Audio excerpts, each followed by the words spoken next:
po, kapag sisimulan yung taon, minsan, iniisip ba natin, paano ba natin to dapat simulan? O kaya, ano yung mga dapat gawin natin sa ating buhay sa simula ng taon na ito?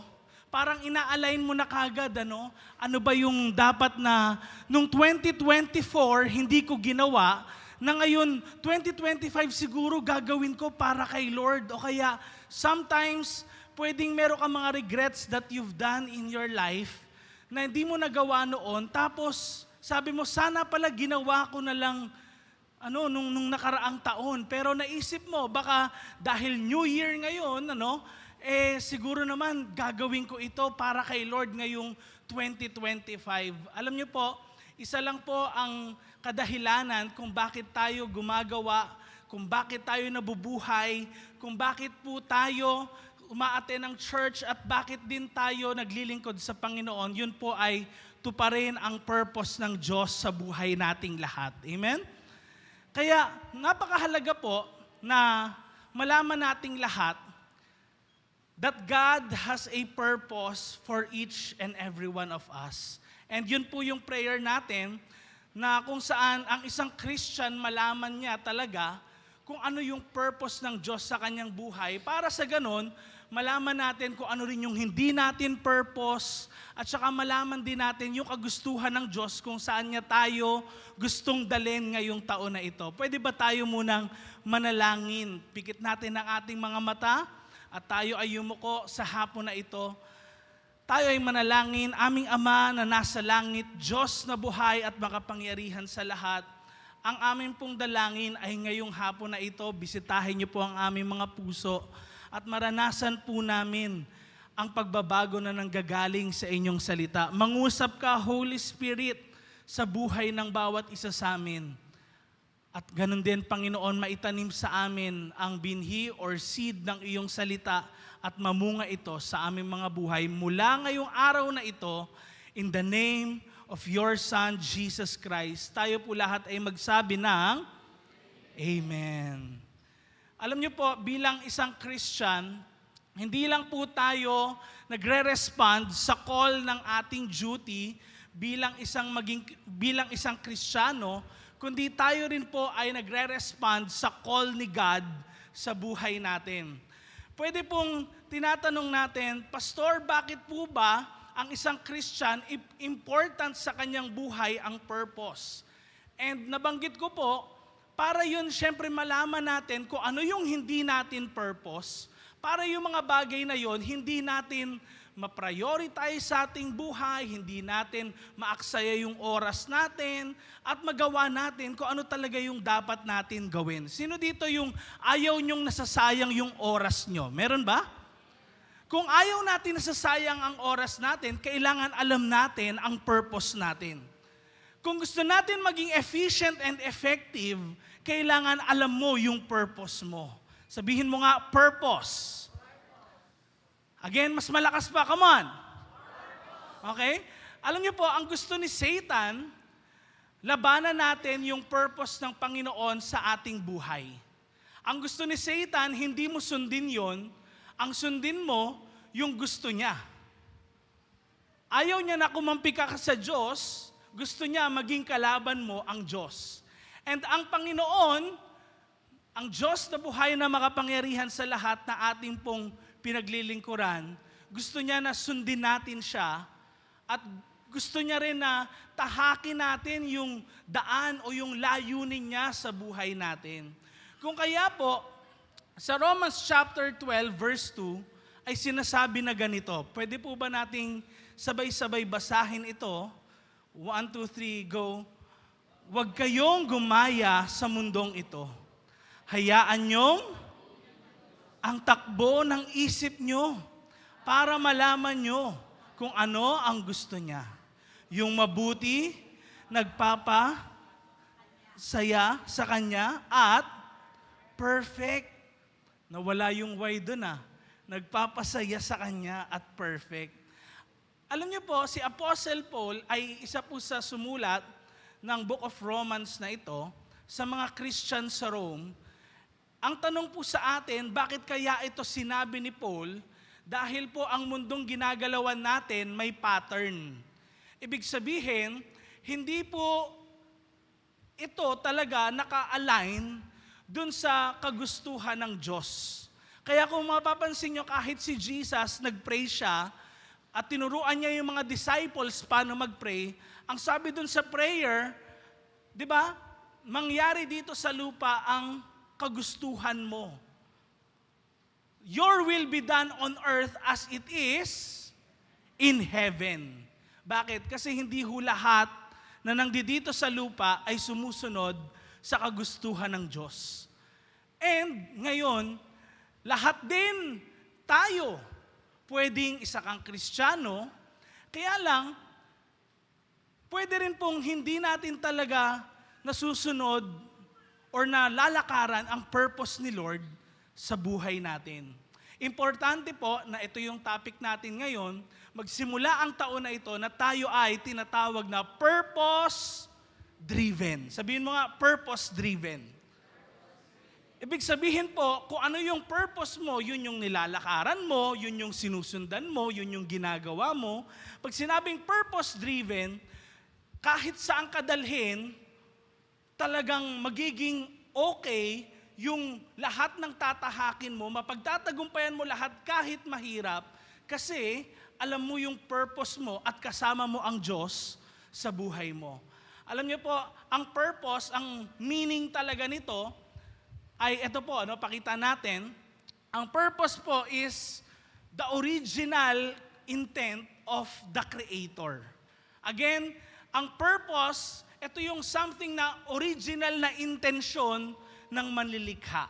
And ang bawat tao, merong purpose ang Diyos sa ating mga buhay. Ang original intent ko pala as a person and bilang Kristiyano ay yung original na pagkakagusto ng Diyos na gawin ko sa buhay ko. Kaya ngayon, kailangan tigilan po natin yung pagpupursue ng position, title, o kaya riches, o kaya yung wealth, pero i-start natin i-pursue yung kagustuhan ng Diyos sa buhay natin. Ang iba sa kagustuhan nilang ng wealth, mabilis yumaman, anong ginagawa ng marami, tinataya yung pera kahit bagong sahod, di ba? Yung 13th month nila, ubus na kaagad, natalo lang lahat sa sugal. Kung mapapansin ho natin, kahit yung percentage ng nananalo sa mga iba't ibang mga ganyan, mababa lang talaga. At karamihan sa kanila nababaon sa utang. Now, kung mapapansin natin, pwede rin pong nagkakaroon ng hindi magaganda na mga kalagayan sa ating trabaho. Dahil saan? Nag-aawayan, nagsisiraan, mga magkaka-workmates. Dahil po saan? Sa position, sa politika. Di ba? Alam niyo po, kaya nangyayari yung ganon na mga hindi magagandang bagay sa buhay ng mga tao, nagsisiraan sa isa't isa, nagchichismisan, at kahit na may pagpapala, mabilis maubos ang pagpapala dahil isipin natin kung lumalakad din ba talaga tayo sa purpose ng Diyos sa buhay natin. O baka nalalayo po tayo o nalilihis tayo sa purpose ng Diyos sa buhay natin.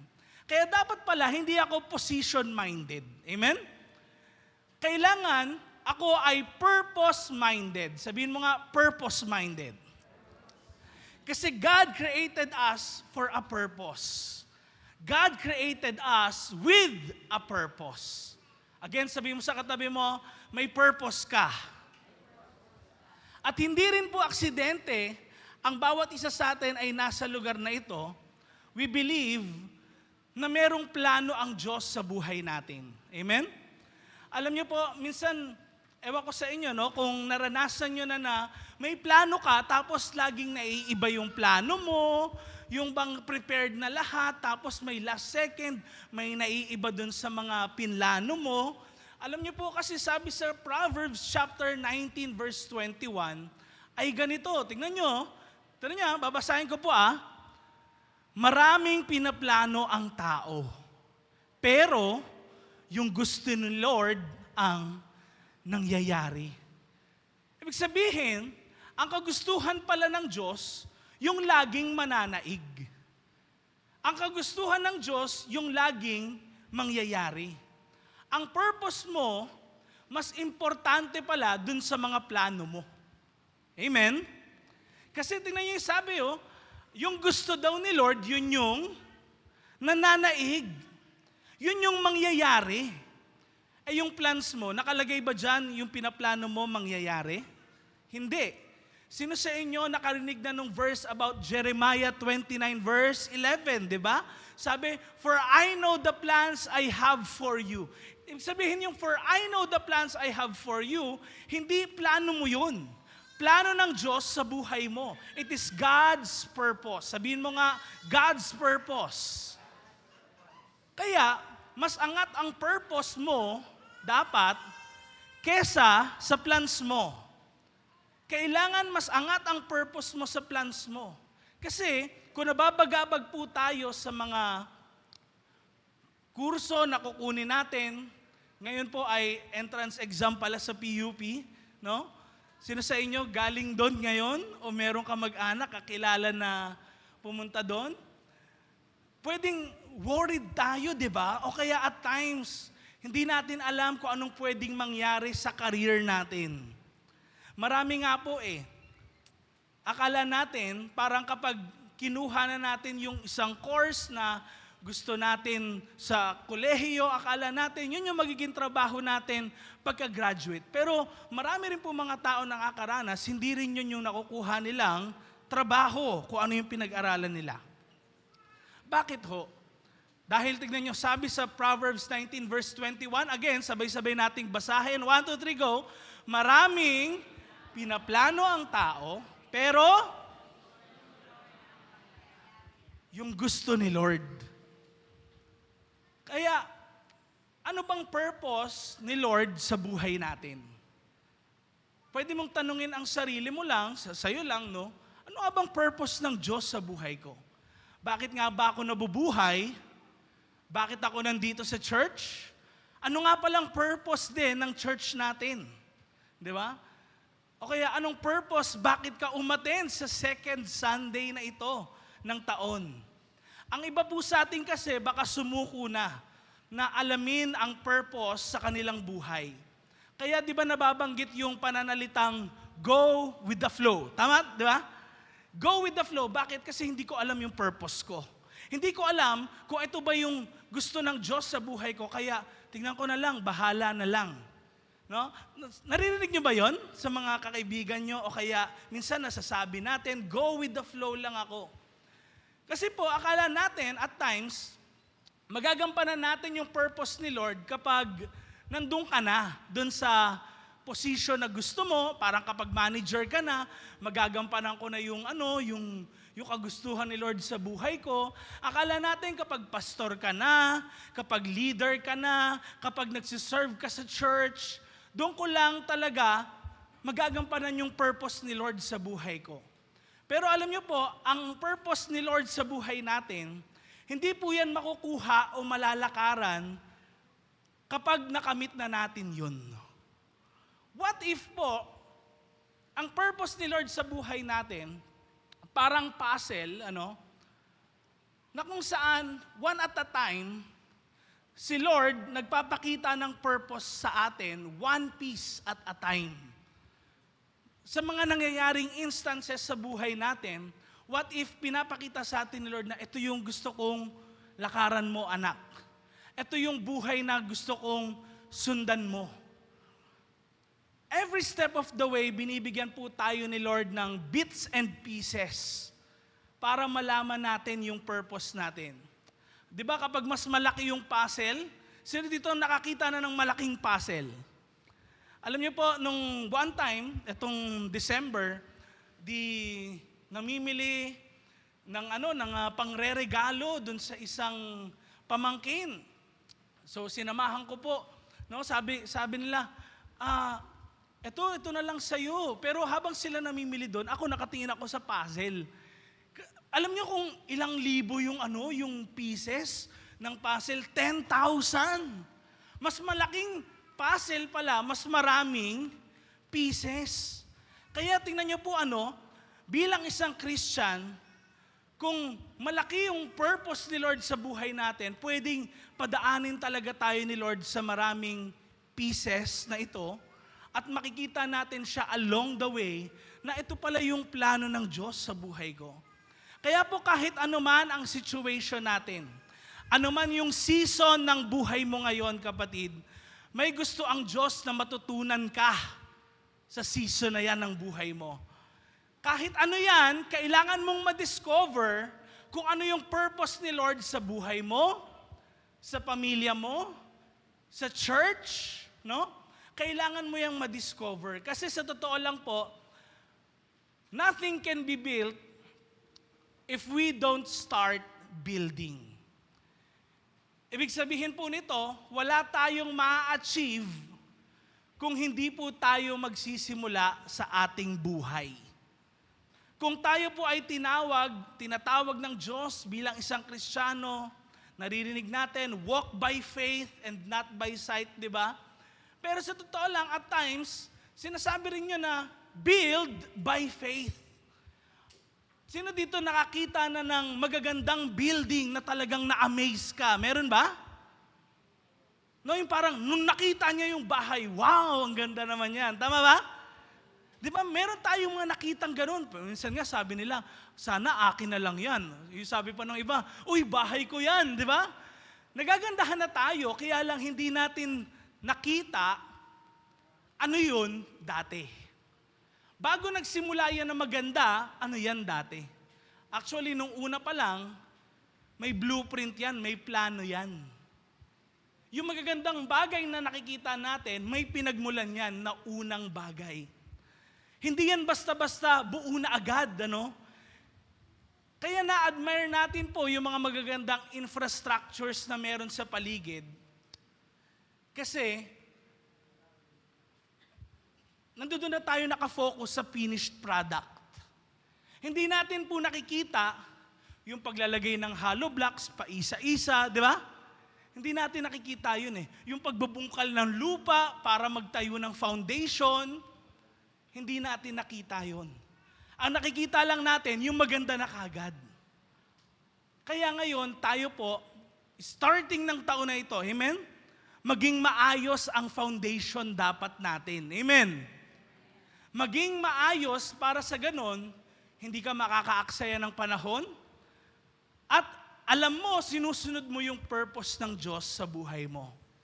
Kaya, ano ba yung mga bagay na humahad lang sa atin para tayo'y makalakad sa purposes ng Panginoon? Maybe po, bilang church o kaya leader ka dito sa church, isa kang tatay, isa kang nanay, baka may mga bagay na humahad lang sa atin para hindi natin magawa yung purpose ng Diyos sa buhay natin. Ito po ay 3 P. Unang P ay tinatawag na, pakita natin, priority. Pwedeng ang umahad lang sa atin para magawa natin ang plano ng Diyos ay ang, anong word? Priority. Ano ba yung priority mo sa iyong buhay? Alam niyo po, hindi naman po masamang mangarap. Sino dito maraming pangarap? Konti lang may pangarap? Sino may pangarap dito?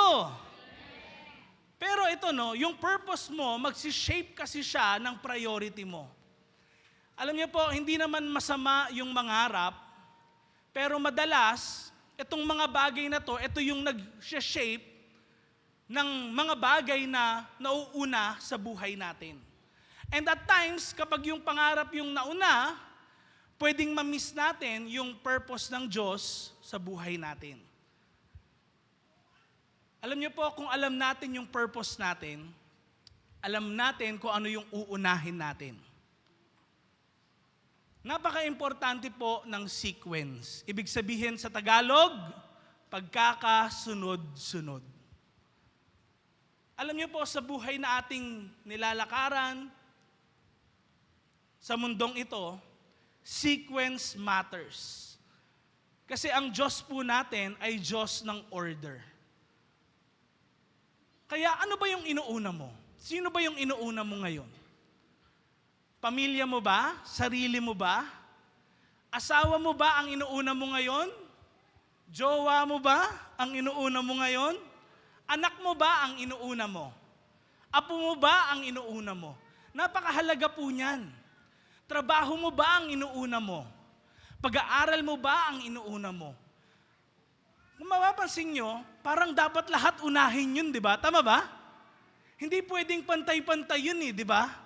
Tignan nyo, halimbawa pag nagkaroon ng emergency sa bahay, nasa school ka, minsan yung iba nag-e-excuse. Tama? Kasi bakit anong priority sa kanila mas mataas kaysa sa schooling? Nakuha natin? Ganun po sa ating buhay. Hindi po pantay-pantay ang order ng priority. Pero sana po ngayon, mula sa araw na ito, malakaran natin yung purpose ng Diyos sa buhay natin. At kailangan tama yung pagkakasunod-sunod. Kailangan tama yung sequence. Kasi po kapag tama yung sequence natin, yung order ng priority tama, kahit po maliit lang yung progress, unti-unti, parang bahay, di ba? Unti-unti lang na tinatayo. Alam niyo po, sigurado malaki yung impact niyan sa buhay natin at sa paligid natin. Pero once kasi na nagkamali tayo ng sequence, delikado yan. Tama? Hindi pwedeng mauna yung 4th floor bago yung foundation. Nakuha natin. Nakuha niyo po ba ako? Hindi pwedeng mauna yung terrace mo bago yung 1st floor. Anong nauuna sa buhay natin? Sabihin mo nga, sequence matters. Sabihin mo sa nasa kaliwa mo, sequence matters. Sequence matters. Kasi diba, tingnan nyo, no? Lahat ng journey, lahat ng paglalakbay, nagsisimula saan? Sa first step. Pupunta ka doon? First step. Ang love story, saan nagsisimula? Sa unang chat.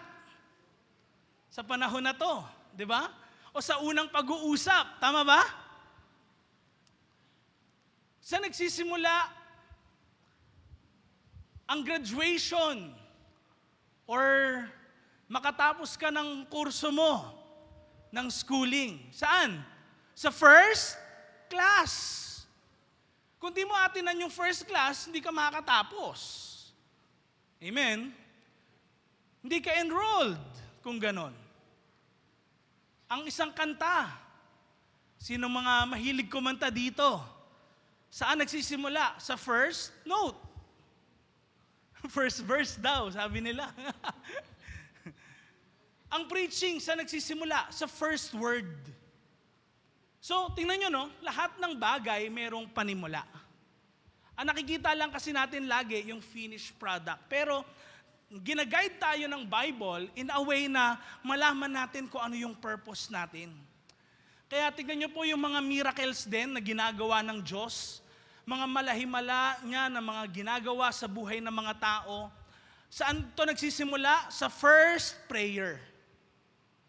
So, makita natin dito, kung gusto mo yung buhay mo magkaroon ng kaayusan, kailangan tama yung sequence. Kailangan tama yung pagkakasunod-sunod. Kung gusto mo ang buhay mo na puno ng mess, magkaroon ng message, kailangan tama yung sequence. Tama yung priority mo. Alam niyo po, naririnig natin to kina Bishop, sa mga ibang pastors natin and leaders. Marami po silang sacrifices, ang titindi talaga. And alam niyo po, isa doon, nababanggit nila na noon merong malaking ipon si Bishop sa pag-aaral ko. Tapos sabi niya, hindi, bahala na yung pag-aaral ng anak ko. Ito na lang yung church, para si church makapagpatayo kami ng building. Sabi niya gano'n, ano? Tingnan niyo po, ano? Yung iba nag-give up nila yung career nila, yung businesses nila, ipangtutustos sa ganito, sa ganyan. May mga inuna silang ibang bagay para makatulong. Bakit? Anong meron sa mga ganon? Alam po kasi nila yung sequence. Alam nila yung order ng priority. Kaso ang nangyayari po sa atin, no? Humihinto tayo kapag magulo yung situation. Naiiyak tayo, tumitigil na tayo sa pag-attend. Pastor, hindi ko na po alam kung anong uunahin ko. Pastor, yung problema ko po kasi nagkakasunod-sunod na eh. Paano ko pa malalaman yung ipaprioritize ko? Paano ako magta-tithes, Pastor? Hirap na nga kami sa finances. Paano kami magsaserve? Busy na nga kami sa trabaho namin. Kaya tingnan nyo po, mahalaga na alam mo ang priority mo. Kung alam mo ang priority mo, malalakaran mo ang purpose mo. Again, inuulit ko po, kung alam mo ang priority mo, malalakaran mo ang purpose mo. Hindi ka maglilingkod kay Lord na hindi mo alam yung priority mo. Kaya ka naglilingkod kay Lord kasi alam mo yung priority mo. Hindi ka makakapag-tithes kung hindi mo alam ang priority mo. Napakahalaga po ng sequence. Kaya tignan po natin ang creation ng mundo, di ba? Sa book of Genesis chapter 1. Ano nangyari sa Genesis 1? Ang messy, chaotic ang mundo. Walang kaayusan. The earth was without form and void, ang sabi. Pero si Lord, ang Diyos na pinaglilingkuran natin is the God of order. Anong ginawa niya? Ano pong ginawa niya? Sabi niya, let there be light. Bakit? Kasi kailangan magkaroon muna ng kaliwanagan. Ang hirap po mag-ayos ng bahay, ang hirap maglinis kung patay ilaw. Tama? Sino po sa inyo, brown out gabi, tapos naglinis kayo ng bahay? Meron ba? Saan yung wawalisin ko? Di ba? Hindi mo makita yung wawalisin mo. Tingnan nyo, no? Si God, alam niya yung priority. Tayo din, kahit po gaano ka-chaotic yung buhay natin, kahit gaano kagulo ito, do not give up on a mess. Amen? Pwede bang tapikin mo yung nasa kanan mo? Sabihin mo, huwag kang sumuko, kapatid, sa pinagdadaanan mo ngayon. Come on, encourage mo dyan sa balcony o sa nandito ngayon. Huwag kang sumuko, kapatid. Alam niyo po, pwedeng yung pinagdadaanan natin ngayon, isang piraso yan para malakaran natin yung purpose ng Diyos sa buhay natin. Sa Matthew chapter 6 verse 33, sinabi po ang ganito, pero higit sa lahat, unahin nyo ang kaharian ng Diyos at ang pagsunod sa kalooban niya. At ibibigay niya sa inyo ang lahat ng mga bagay na ito. Yung lahat po ng mga bagay, lahat ng pangangailangan yun. Ano? And verse 34, tignan niyo po yung sabi. Next slide please. Sabay-sabay nga natin ito basahin. 1, 2, 3, go. Kaya wag kayong kung anuman ang mangyayari bukas. May sariling problema na ang bukas. Sapat na ang problema nyo. Okay. So, anong sabi po ng Matthew chapter 6 verse 33? Ano daw po yung priority natin? Ano yung dapat nating number 1, non-negotiable na dapat i-prioritize sa buhay natin? Dumali na nga eh. Actually, mas madali na. Di ba? Pero higit daw sa lahat, anong uunahin? Ang kaharian ng Diyos. Ito yung non-negotiable. Kaya anong masasabi? O anong sinasabi ng Panginoon nito para sa atin? Yung all things, katulad ng sinabi ko, lahat yan ang pangangailangan natin. Gusto pong i-emphasize ng Diyos na hindi lahat ng nasa buhay natin pare-parehas ng value. Hindi pwedeng lahat number 1, lahat number 2. May pagkakasunod-sunod. Pero binigyan na tayo ng guide ng Bible. Ano yung unang priority? Unahin ang Diyos sa buhay natin. Dumali na yung listahan. Kung ang Diyos ay hindi Diyos ng order at sequence, alam niyo po, hindi niya lilikhain ang tao na day 6. Tignan niyo, no? Kung ikaw, tao yung unang nilikha ng Diyos. Aba, paano na yung sun, moon, stars? Paano na yung kakainin mo? Paano na yung iinumin mo? Inayos muna yun ng Diyos. Genesis chapter 1. Bago at saka siya nag-create ng tao.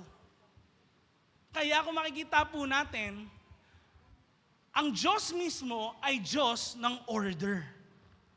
Hindi ho magulo ang Diyos na pinaglilingkuran natin. I don't think makakasurvive tayo kung wala ho tayong kakainin. Pero inuna yun ni Lord kasi yun yung kailangan natin. Alam ng Diyos ang order kasi Diyos siya ng order, hindi ng disaster. Ayaw niyang maging magulo ang buhay natin. Kaya lang nagiging magulo rin ang buhay natin kasi ayaw natin sumunod dun sa order niya sa buhay natin. Ayaw natin sumunod sa purpose ng Diyos sa buhay natin. Kaya kung i-apply po natin ito sa ating mga buhay, nangangarap tayo, gusto ko maging milyonaryo, pastor. Gusto ko pong maging successful. Sinong gusto nun? O marami sa atin gusto nun. Pero yung bits and pieces na nararanasan mo ngayon, bawat pagkakataon, bawat challenge ng buhay mo, kahit nga yung desisyon mong umattend sa lugar na to. Totoo kapatid, yung desisyon mo na yan na umupo ngayon at makinig. Yung desisyon mo na manalangin at makatulong para ma-fulfill yung purpose din ng Diyos sa church natin. Lahat yun, talagang nagkakalakip-lakip yun para malaman mo yung purpose mo sa buhay mo. Alam niyo po, yung decision natin sa buhay, connected yan kung ano yung purpose natin. Bakit ka nandito? Kasi alam mo yung purpose mo. Di ba? Binigyan na tayo, Matthew chapter 6 verse 33 ng priority. Ano yung number 1? Unahin ang kaharian ng Diyos. Bakit ka nandito? Dahil gusto mong unahin ang kaharian ng Panginoon. Kaya kailangan tama ang priority natin.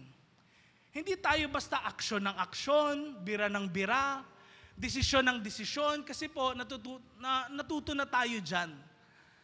Sa pinapanood ko nga, sabi, sa mga physics na mga palabas sa YouTube, ano daw yung mga paano nangyayari yung kinetic energy at mga yan. Sabi nila, every action has a reaction.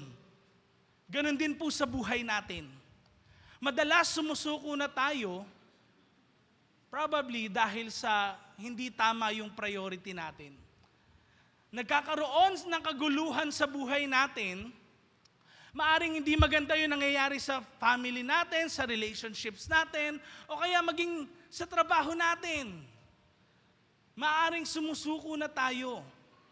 Pero mapapansin natin na yung decisions natin sa buhay natin, pag isolated yun lang yung nakikita natin, nakaka-discourage talaga. Mapapansin natin at kapansin-pansin, yung problema kapag in-isolate mo yun. Pero kapag sinama mo, pati yung mga blessings ni Lord din sa buhay mo, gaano siya ka-faithful sa buhay mo, nag-provide siya, hindi mo mapapansin yun eh. Kaya lang, madalas tayo, napapansin natin walang progress kasi nga, ina-isolate natin yung problema natin.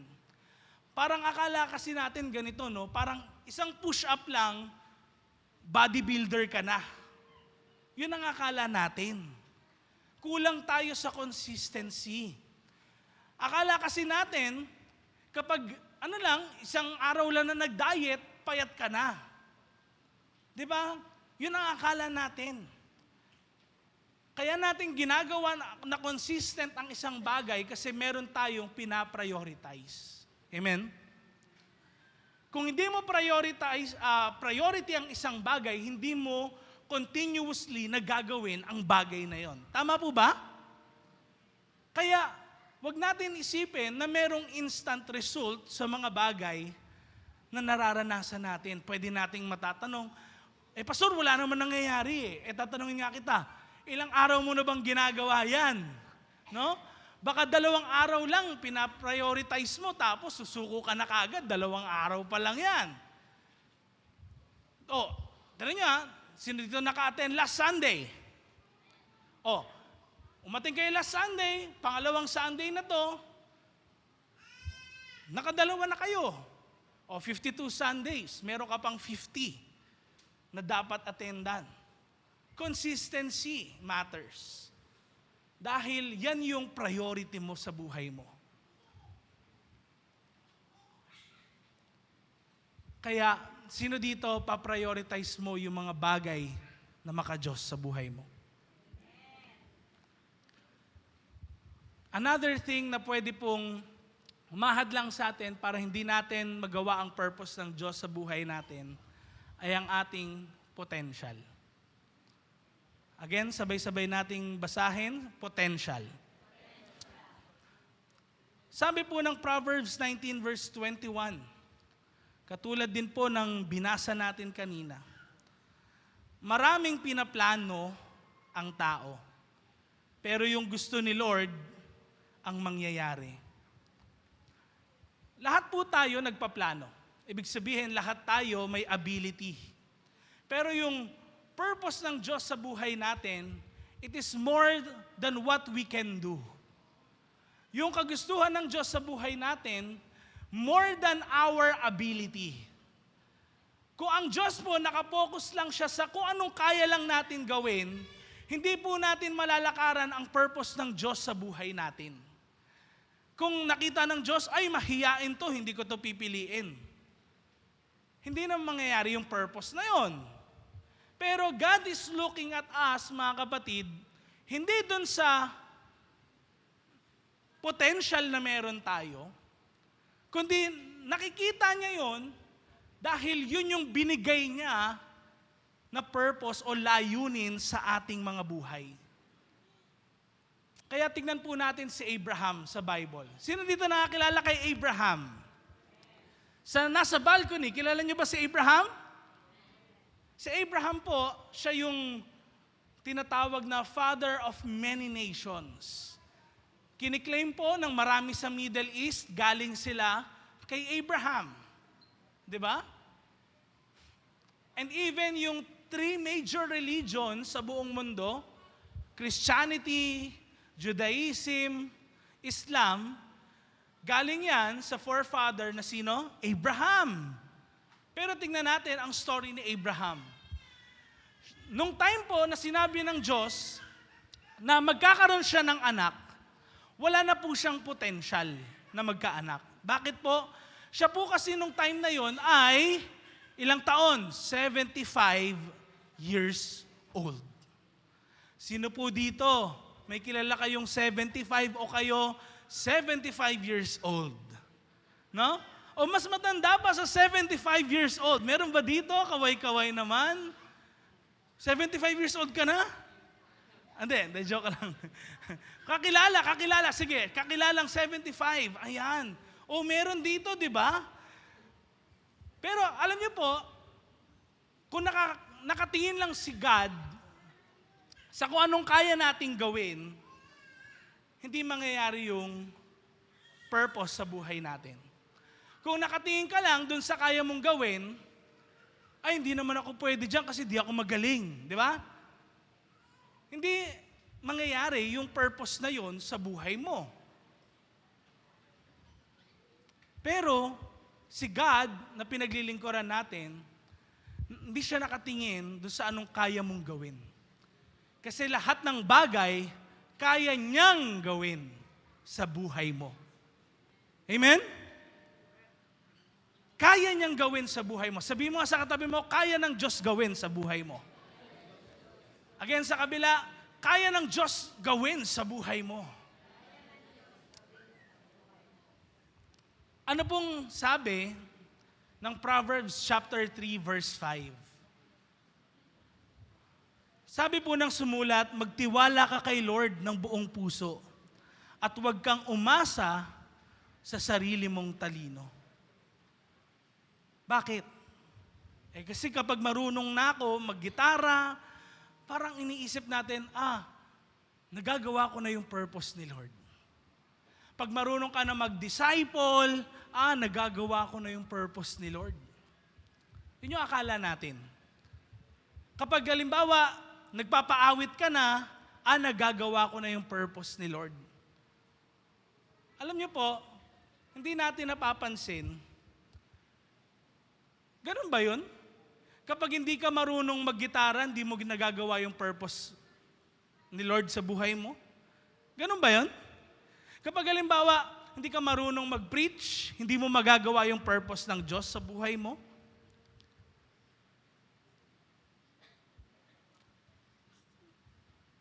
Sino ditong naniniwala na kaya ng Diyos gawin lahat ng bagay? Maganda po na meron tayong potential. Lahat tayo merong potential. Pero ang purpose po natin, hindi yan naka-attach o nakadikit sa ating potential. Minsan po kasi, yung potential natin, yun pa yung humahadlang. Yun pa yung humahadlang sa paglakad natin sa purposes ni God sa buhay natin. Si David po, sino naman dito nakakilala kay David, King David? Tignan nyo, no? Na-amaze tayo sa buhay niya dahil siya yung nakapagpabagsak ng higante. Anong gamit po niya? Tirador lang. At bumagsak at namatay si Goliath. Pero tignan niyo po, bago siya maging hari, bago siya sa tawaging King David, ano po ba yung pinagsimulan niya? Siya po ay shepherd. Tagapag-alaga ng mga sheep. At ito po, take note, ang shepherd po nung unang panahon, yan po yung parang pinakamababa na trabaho sa society. Pinakamababang trabaho sa society. Nung time po na yon. Hindi yan, ay pangarap ko, pagtanda ko, magiging shepherd ako. Wala pong ganun magsasabi. Nakuha ho natin? Doon ho nagsimula si David. And kahit po sa sarili niyang family, hindi siya yung binibida, siya pa nga yung black sheep ng family. Ganun ho ang buhay ni David. Pero kung si Lord nakatingin dun sa potential lang ni David, nakatingin dun sa ability ni David, tingin nyo pipiliin ni Lord si David para maging hari? Hindi. Pero since si Lord nakatingin dun sa purpose niya sa buhay ni David. Kaya kung gusto mong alamin yung purpose ni Lord sa buhay mo, stop asking, Lord, ano ba yung kaya kong gawin sa buhay ko? Anong tamang tanong? Hindi what I can, but what should I do? Ano, hindi yung ano ang kaya ko, kundi ano ang magagawa ko. Hindi ano yung kaya ko, ano yung magagawa ko. Yung what you can, yun yung ability mo yun eh. Yun yung kaya mong gawin. What you should, yun yung purpose mo sa bagay na yun. Kaya alam niyo po, itong service natin, live po ito, sa Facebook at pina-upload din to kahit sa YouTube. Pero alam niyo po, yung ability na meron yung church natin, hindi nakadikit yun dahil sa mahal mga gamit natin sa church, libo ang halaga. Pero yung purpose nun, kaya po tayo nagla-live, hindi para makapag-flex at may gamit kami sa church. Hindi po.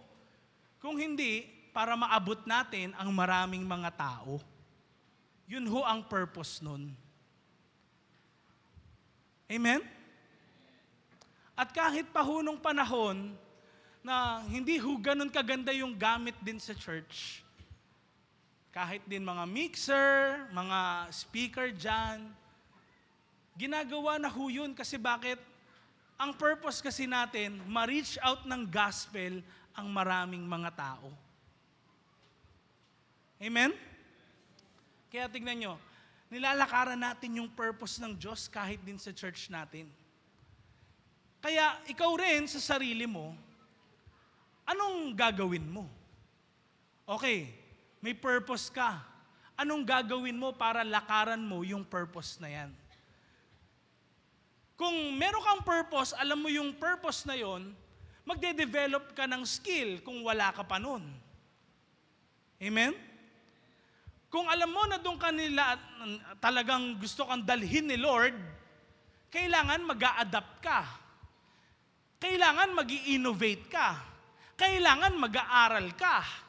Hindi pwedeng, wala na akong dyan, hindi ko alam yan, sila na lang yan. Kasi gusto mong lakaran yung purpose ng Diyos sa buhay mo. Kaya dito po sa church natin, gusto kong i-call out yung mga workers natin.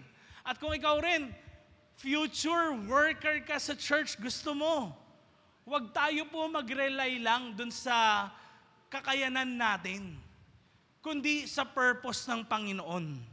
Amen? Bakit ba meron yan? Bakit ba meron niyang ministry na yan? Bakit ka nilagay ng Diyos dyan? Yun yung maging sentro kung bakit natin ginagawa ang mga bagay. Pwedeng dumating ang panahon, sasabihin niyo po, Pastor, wala naman po tayong equipment. Pastor, wala po tayong budget. Oo, meron tayong hindi kaya. Totoo yun. Pero ano ba ang pinapagawa ng Panginoon sa buhay natin? Pag kasi pinagawa ng Panginoon yon sa buhay natin, kahit hindi mo kaya, alam niyo po, hindi ka naman niya dadalin nang wala siyang purpose. Kahit sa kung ano man yung situation natin, ano man yung school na pinasukan natin, hindi ka niya dun dadalhin nang wala kang purpose. Amen? Philippians chapter 1 verse 6, ano pong sabi dito? Tignan niyo yung sabi ni Paul, Kaya sigurado ako. Ito, matindi. Matindi. Tignan niyo, sabi si Paul, sigurado siya. Saan daw? Yung magandang bagay na inumpisahan ng Diyos sa inyo ay ano daw? Tatapusin niya. Again, saan daw sigurado si Paul? Saan sigurado si Paul?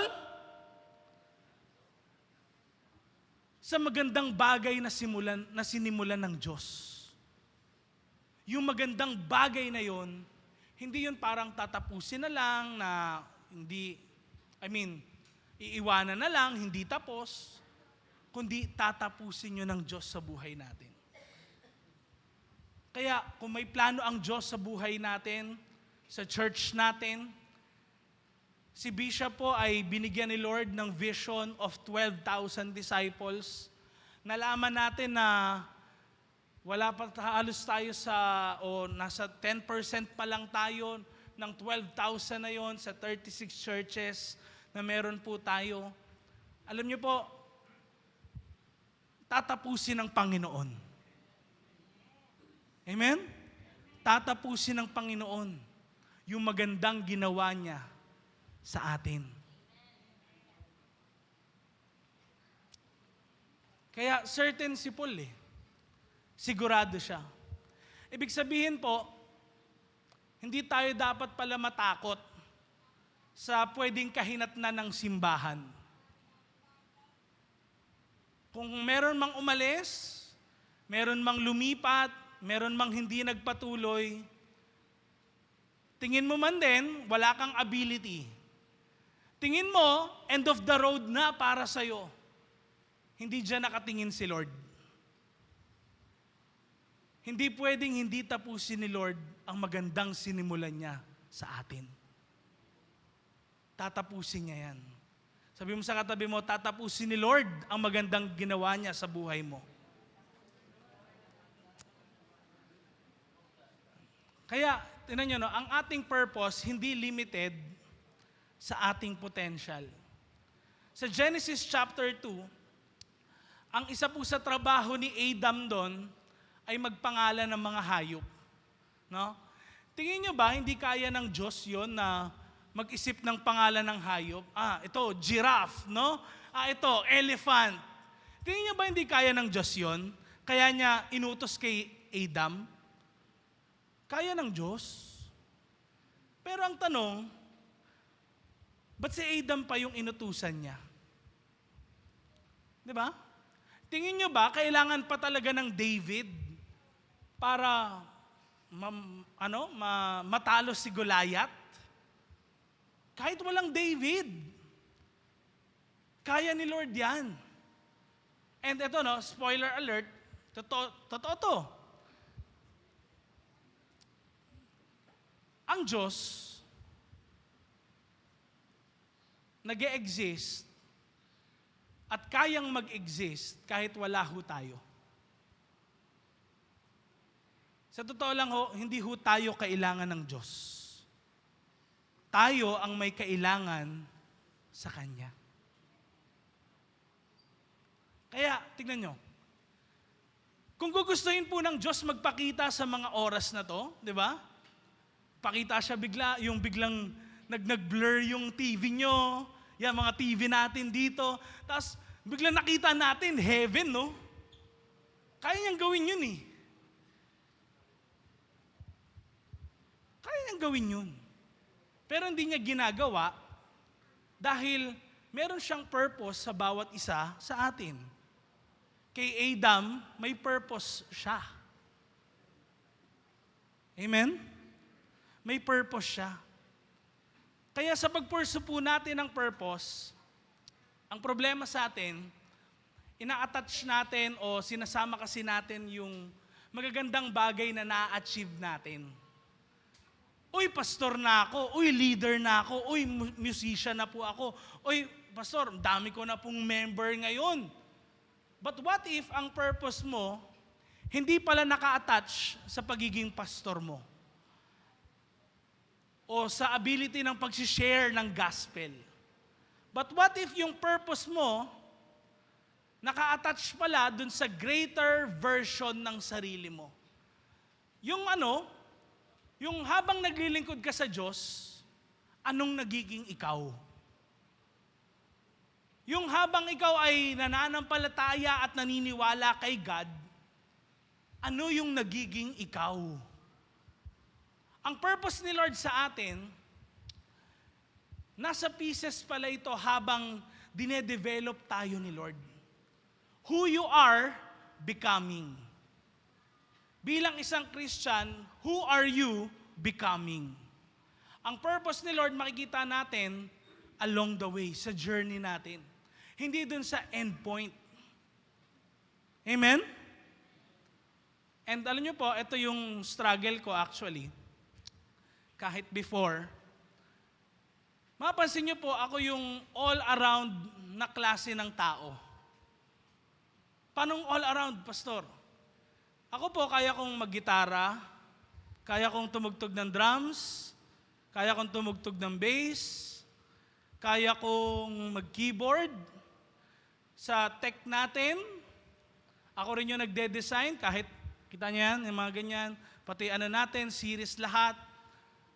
All around ako sa ganon. Kaya, I can play any instrument. Sa pagpapakanta, na-try ko na, pero pumiyok ako. Ako lang natawa. Eto pa, umabot pa dyan. Nagsasayaw din ako noon. Sample? Panoorin nyo na lang sa video. Kaya kailangan umating kayo eh. Baka mamaya sumayaw ako dyan, di ba? Pero alam nyo, doon ko na-appreciate yung hirap ng workers natin sa church. Noon nga kahit dyan, noon wala pa akong ministry, yung inuupuan ni Ozel dyan, no? Dyan ako nakaupo noon lagi. Tapos, titignan ko, pag mapanghe, sprayan ko na lang yung dyan, yung CR dyan. Ganun ako talaga noon eh. And na-realize ko, parang halos similar yung situation ko dun kay Mary and Martha. Kilala niyo ba si Mary and si Martha? Sila po ay mga kapatid ni Lazarus and mga close friends sila ni Jesus. Wala pong masama dun sa pagpe-prepare ni Martha, no, ng pagkain. Pero si God, napiplease siya saan? Sa listener.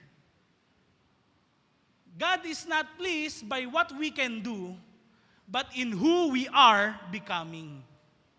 Hindi natutuwa ang Diyos sa kung anong kaya nating gawin, kundi sa kung anong nagiging tayo. Amen? Kasi kapag ikaw nakikinig kay Jesus, may nade-develop sa'yo. Pag nakikinig ka ng preaching at hindi ka dyan nag-chat sa Facebook o kaya may ibang ginagawa, nakikinig ka talaga, may nade-develop sa'yo. Bakit? May pumapasok sa'yo, when you hear God's Word, yung God's Word na yon, yun yung magbabago ng buhay mo. Amen? Kaya, hindi po masamang i-express natin yung paglilingkod natin at ma-develop tayo as a Christian. Pero matanong ko lang po, sa lahat ng ginagawa mo, nagiging sino ka ba? Nagiging sino ka ba? Kasi yung purpose mo, hindi attached sa kung anong kaya mong gawin. Pero attach yun dun sa bagay na kung saan anointed ka ni Lord. Ibig sabihin, ano yung may pagsama ng Diyos sa buhay mo? Ano yun? Tignan natin ang sinasabi ng Philippians 4 verse 13. Sinong alam nun? Alam yung verse na to. Tingnan nyo. I can do all things through Christ. Sa Tagalog, kaya kong gawin ang lahat ng bagay kasi binibigyan ako ni Christ ng lakas. Alam niyo po, na-encounter ko yung amplified version and nagustuhan ko po yung pagbibigay niya ng definition. Dun sa meaning ng verse na yan. Kasi overused yung verse na yan, minsan nami-misinterpret ng marami. Pero tingnan niyo yung sabi nito, no, yung sabi sa amplified version, pwede ba natin pakita? Yan. Tingnan niyo yung sabi. I can do all things through Him who strengthens and empowers me. Pero merong naka-parenthesis dyan, o bracket, na sabi, yung I can do all things, kaya kong gawin ang lahat ng bagay, dun sa mga bagay lang na kung saan niya ako tinawag gawin. Kaya kong gawin lahat ng bagay kasi merong mga bagay na alam ko wala akong ability doon, pero nagawa ko dahil tinawag ako ng Diyos gawin yun. Maniwala po kayo sa hindi, ako po ay isang mahiyaing tao. Isa po akong mahiyain na tao. No? At noon ho, kahit nung grade 1 ako, kinder, pinapatula ako ni mama noon sa school, pinapaglaban niya ako noon. May time na napahiya talaga ako. Napahiya ako noon. Alam niyo yung tula na all things bright and beautiful, alam niyo yun? All things bright and beautiful, all things ganun, di ko na alam, di ba? And wonderful, the Lord God made them all. Tapos alam niyo, habang tumutula ako, nablangko ako. Nablangko ako. Kaya meron ako noon kahit fear din, ayoko talagang humarap din sa maraming mga tao. Kaya kahit din sa pagkausap sa mga tao, hindi lahat kinakausap ko o kaya kinakamusta. No? And perhaps si Paul, meron din siyang another side of the story ng buhay niya na pwedeng hindi niya kayang gawin, pero dahil tinawag siya ng Diyos gawin yun, nagagawa niya. Amen? At tignan niyo yung sabi, through Him who strengthens and empowers me. Paano ka pinapalakas ng Diyos? Paano mo nagagawa yung isang bagay? Anong sabi dito? To fulfill His purpose. Para magawa mo yung kadahilanan ng buhay mo. Ibig sabihin, etong bagay pala na to, ito yung bagay na kung saan opportunity sa buhay natin. Para malaman natin ano ba yung purpose ng Diyos, kung ako ba, naka-align ba ako dun sa kagustuhan ng Diyos o baka lumilihis ako ngayon. Kasi po, iniisip natin lagi, may assignment si Lord, may pinapatrabaho si Lord sa buhay natin, pero hindi natin nare-realize, teka, naka-align ba ako? May assignment, pero naka-align ba ako? Mas importante yung alignment kaysa sa assignment. Bakit? Ba't mas importante yung alignment, Pastor? Kailangan, alam mo, oo nga, may assignment ka, mali naman. Ang sabi sa assignment, encircle the correct ganito ganyan. Tapos ang ginawa mo, in-underline mo. Bali wala yung assignment kung hindi mo alam yung tamang direksyon. Amen? Kahit gaano pa kaganda yung ginawa mong thesis, kung hindi naman yun yung subject matter, baliwala. You should listen to the direction. Amen? Meaning, every decisions pala, every step ng buhay natin. Pwede bang papatayin naman yung ano? Pinagawa ko to kay Brother Rodimar Nag-isip kasi ako ng maganda illustration sa atin. Alam niyo po, along the way pala natin, habang nabubuhay tayo bilang isang Kristiyano, merong mga pieces sa journey natin na nalaglag na pwedeng nararanasan natin. Parang ako, 2008 po nung nag-umpisa po ako ma-born again, no? 2009 naging active sa church. Natuto ako mag-drums noon. Bata pa lang ako. Then, napasama sa mga iba't ibang ministry. Katulad nga ng sabi ko, sumasayaw ako ng mga ganun noon, no? Tambourine. Gumagawa ko noon Nagagano na kasi akala ko, magagawa ko lang yung ministry ko o yung purpose ni Lord sa buhay ko kapag nandoon ako. Hindi ko alam, ang purpose pala ni Lord is meron tayong nararanasan sa buhay natin na talagang pinaparanas niya para makita natin yung purpose ni Lord sa buhay natin. And may times na pinapadaan tayo ni Lord sa discipline, sa discouragement. May mga times na iiwan tayo ng ibang mga tao, friends natin, relatives natin. Pero may natututunan ka dun May naiiwan sa yung pieces. Matututunan mo yung lesson sa buhay mo, next time pala, alam ko na yung gagawin pag may nangyaring ganyan. May times din na tinatawag ako, pastor, pero hindi naman talaga ako pastor. Naririnig lang nila ako magsalita, pero sa totoo lang, alam ko, bola lang nila yun sa akin kasi hindi maintindihan kung paano ako magsalita, paano ako mag-preach. Pero napupulot mo yun, yung aral na yun, makikita mo, meron palang purpose si Lord.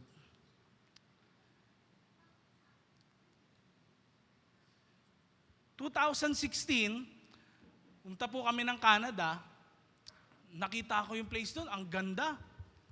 Tapos parang gusto mo nang mag-start ng new life kasi malayo sa kaguluhan ng Pilipinas. Pero, hatakin ka ni Lord dun sa purpose mo.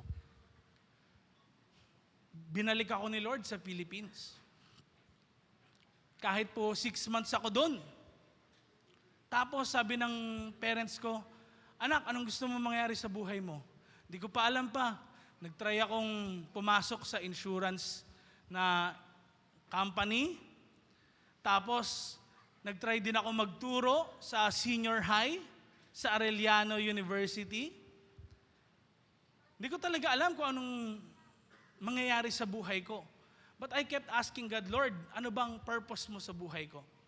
Then, nagbabanggit yung si Bishop, sabi niya, anak, pumasok ka ng Bible school. Minsan, ganun tayo, di ba? Parang, ba't ko ba kailangan yan? Pero sa totoo lang, hindi aksidente yung mga pinagdadaanan pala natin in our life. Lahat yon may purpose. Sabihin nga natin, purpose. Tignan nyo, no? Pagdating dun sa, noong 2016, nag-exam na po ako noon, English talaga, straight nosebleed ako. Talagang ang hirap kasi English yung mga exams, napasa ko yung IELTS, ganyan. Hindi ko alam na mapupwersa pala ako sa pagtitake ng English na yon kasi papasok ako sa international na seminaryo, Asian Theological Seminary. Ang mga professors ko po dun sa Asian Theological Seminary na yon, mga taga-ibang bansa, may taga-London, Australia, may Indian, no? Nagulat ako. So, sabi ko, teka, yung noon pala, noong 2016, natutunan ko paano mag-English, umayos yung grammar ko, makinig, ng lahat ng yon, na-practice ko, yung mga dictions, lahat. Meron palang purpose si Lord dun. Para pagdating ko ng Asian Theological Seminary, magiging maayos din yung pananalita ko, papers ko, masasubmit ko ng maayos. Yun pala yun. Amen?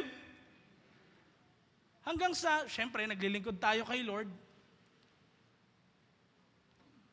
Hindi ko akalain na kaya rin pala, akala ko nga parang basta natutunan ko lang, hindi ko na ma-apply sa buhay ko. Di ba?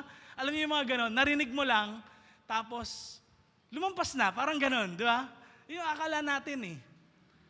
Pero may purpose pala si Lord, yung natutunan ko sa seminary, biglang ma-apply pala sa buhay ko. And by God's grace, nakatulong talaga yung pag-aaral sa seminaryo para mag-improve ako sa pagpipreach ko, mag-improve ako sa pananalita ko, pati sa mga illustrations ko. Nakatulong pala yun para rin makapag-start ng church sa ibang lugar.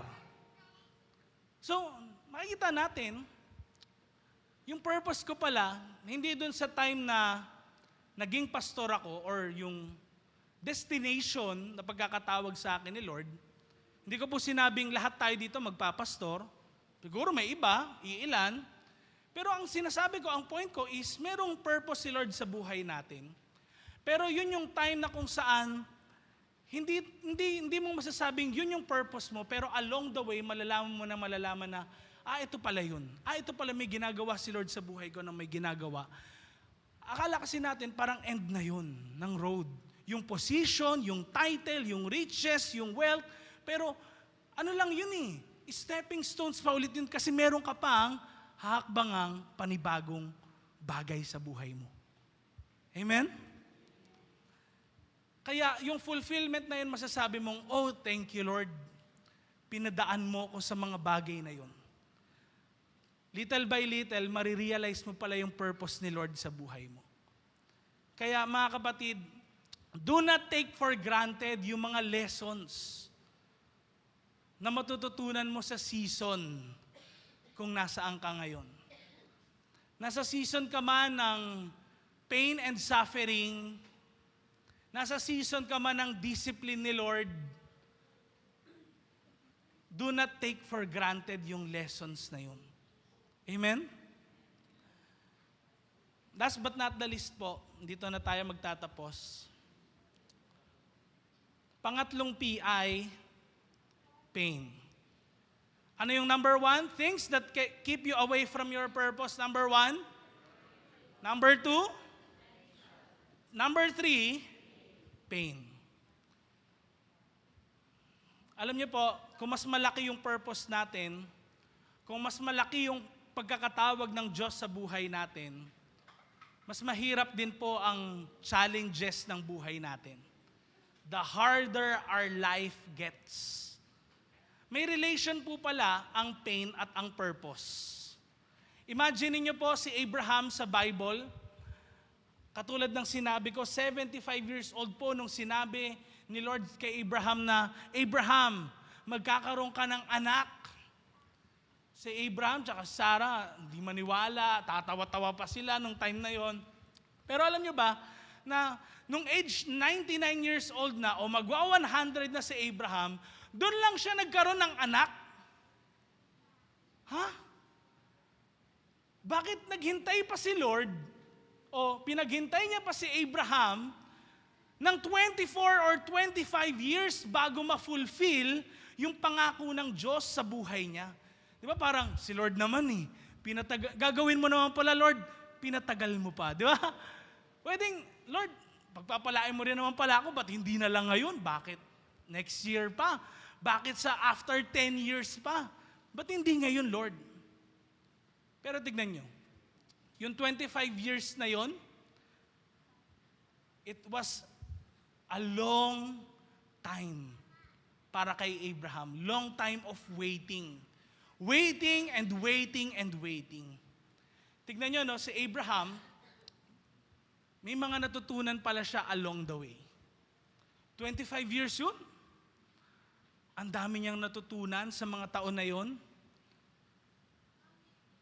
Possibly, may mga natutunan si Abraham along the way na katulad ng kaninang na example ko, may napupulot siyang pieces ng mga experience niya sa kanyang buhay. Tapos nare-realize niya, ito yung purpose ng Diyos pala sa buhay ko. Kaya pala ganyan. And madalas, yung purpose ni Lord nandoon sa mga pain and sufferings na nararanasan natin. Iniwan ka, sad life, pinagpalit ka, may time na sinaktan ka, sinabi yung pinakamasasakit na salita sa buong buhay mo, di ba? May time na siniraan ka, sinira yung tiwala mo. Pero inyo, yung every piece pala na yun, meron palang, doon natin makikita yung purpose ng mga bagay na yun.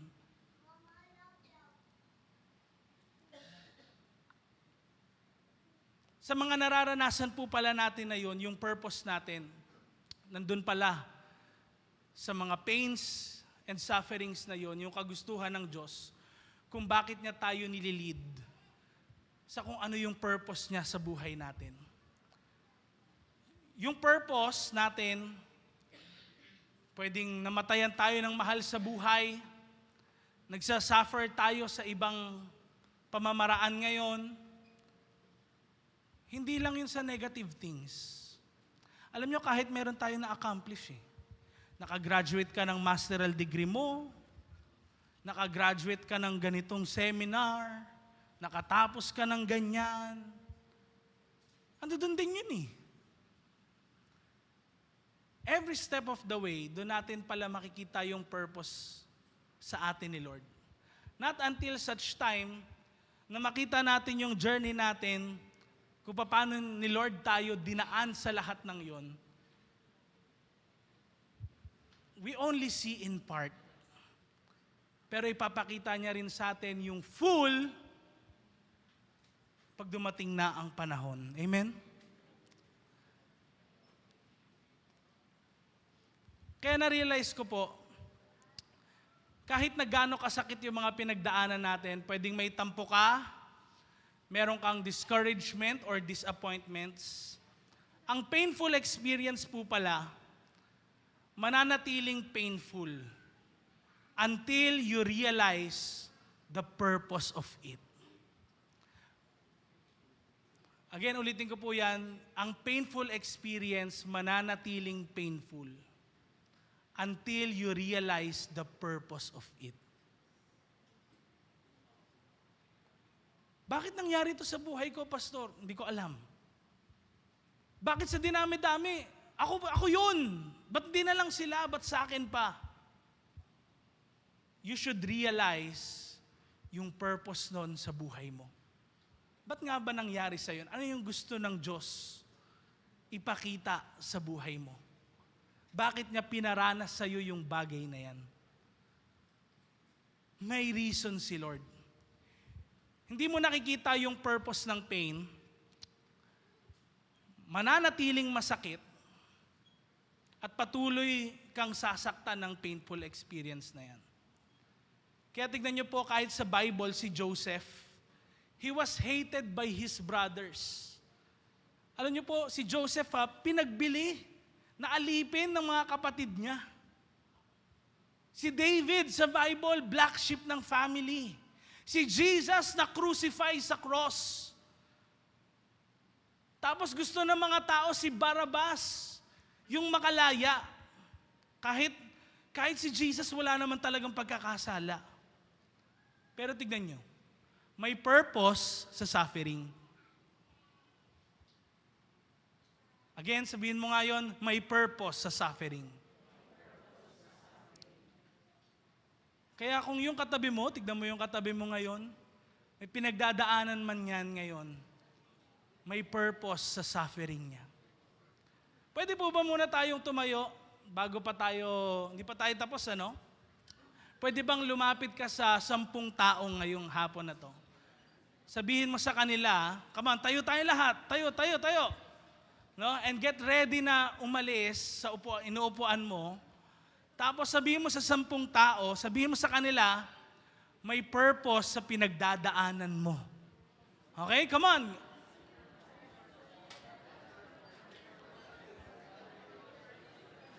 Kahit hindi mo kilala, yan, sabihan mo sila, may purpose sa pinagdadaanan mo.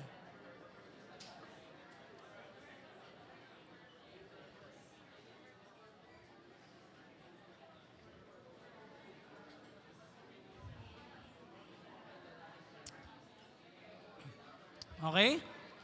Kung tapos na kayo, pwede kayong bumalik sa mga upuan ninyo rin.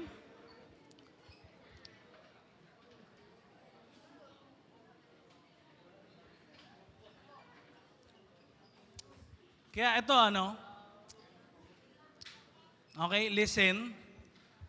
Kung meron mang pain, meron mang hirap kang nararanasan pala ngayon, hindi ka lang tinuturuan ni Lord para ma-discover mo yung pain, kundi maiwasan mo yung dapat iwasan na sa buhay mo, para ma-discover mo yung purpose mo, at para makita mo na meron palang something na mas magandang in store si Lord sa buhay mo. Pwedeng yung discouragement mo, magiging encouragement pala sa iba.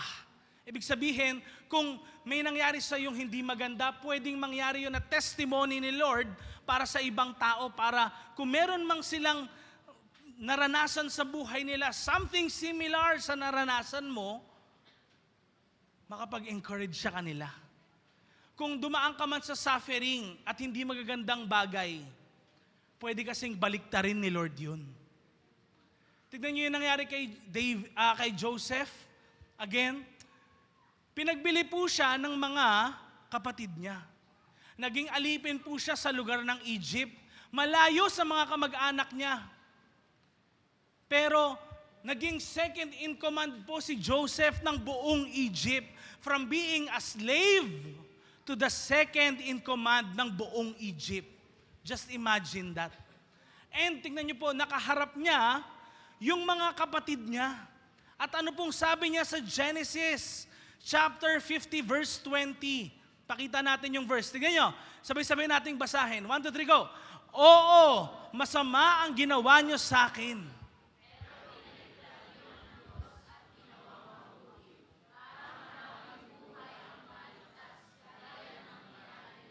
Okay, so sabihin mo ngayon sa mga katabi mo, binaligtad na ng Diyos ang masamang nararanasan mo ngayon.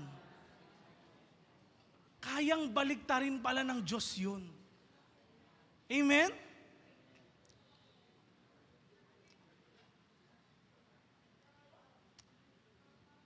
dadaling ka ni Lord sa purpose mo. Tignan niyo si Joseph, pinenta siya, nakulong, di ba? From pit to palace. Tignan yun. From prison to promotion. Yun yung nangyari kay Joseph. Nawala sa kanya ang lahat pero hindi siya iniwan ng Panginoon. Iniwan siya ng lahat pero hindi siya iniwan ng Panginoon. Ganon din sa bawat isa sa atin. Nakakaranas man tayo ng katakot-takot na problema ngayon. Sometimes hindi mo ma-handle yung emotions mo na mararamdaman. Tandaan niyo po that the Lord is with us every step of the way. Kaya ngayon, ikaw nga Jonas, halika dito. Sabi ng Romans 8, dito ka. Romans 8 verse 28. Ito yung sabi, no? Dito ka. Hawakan mo to. Ayan. Kaya ano sabi ng Romans 8 verse 28, sige nyo, sabi, kaya alam natin na sa lahat ng bagay, ano daw sabi? Sa lahat ng bagay ay gumagawa ang Diyos. Yan po. Yan. Oops. Yan. Kuha mo. Gumagawa ang Diyos ng ano daw? Hindi purpose. Tingnan nyo yun, yung verse na yun. Tingnan nyo. Ayan, natanong nyo. Gumagawaan ng Diyos ng mabuting bagay. And di lang natin nakikita minsan, teka, hawakan mo yung taas. Yan, ito hawakan mo. Yan, ito, yan, kuha mo. Yan, hawakan mo. Yan. Teka, isa pa nga. Hanali ka dito. Ito, hawakan mo yung sa baba. Yan. Ako na dito. Yan, kuha nyo. Iyon. Tignan nyo, sabi, basahin natin sabay-sabay yung Romans 8:28. 1, 2, 3, go. Alam natin na sa lahat ng bagay ay gumagawa ang Diyos ng mabuti para sa mga nagmamahal sa Kanya. Sila yung mga tinawag ng Diyos ayon sa plano niya. So tingnan nyo, marami man tayong pinagdadaanan pala, pero doon natin makikita kung ano yung purpose ni Lord sa buhay natin. Come on, palakpakan naman natin si Lord. Maraming salamat, Jonas and Hannah. Tayo po ay tumayo lahat at manalangin.